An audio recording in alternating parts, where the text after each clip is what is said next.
lebih 6 bulan lalu, sejurus selepas keputusan PRU Sabah, di mana kesemua calon bersatu telah kalah.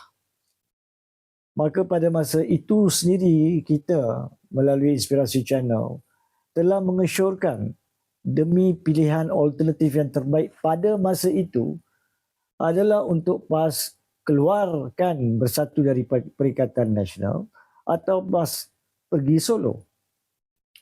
Pada masa itu alasan yang wujud adalah keangkuhan, kesombongan, ketidakkerjasamaan bersatu dalam satu sistem unit Pakatan Perikatan Nasional.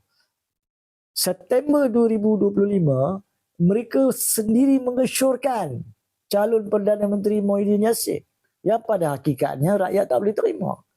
Tapi siapakah anda sebagai satu ahli Perikatan Nasional mengumumkan calon Perdana Menteri tanpa pun berbincang dengan Perikatan Nasional sepenuhnya?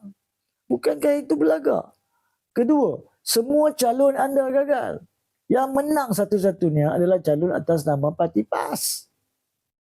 Namun, anda masih nak bermaharaja lela dalam isu Perikatan Nasional. Jadi bagi saya, pada masa itu pun dan pada isu-isu sebelum daripada pasca daripada PRU Sabah pun, Bersatu telah menunjukkan suatu parti yang tidak boleh diberi peluang untuk bekerjasama sebab mereka tidak akan bekerjasama.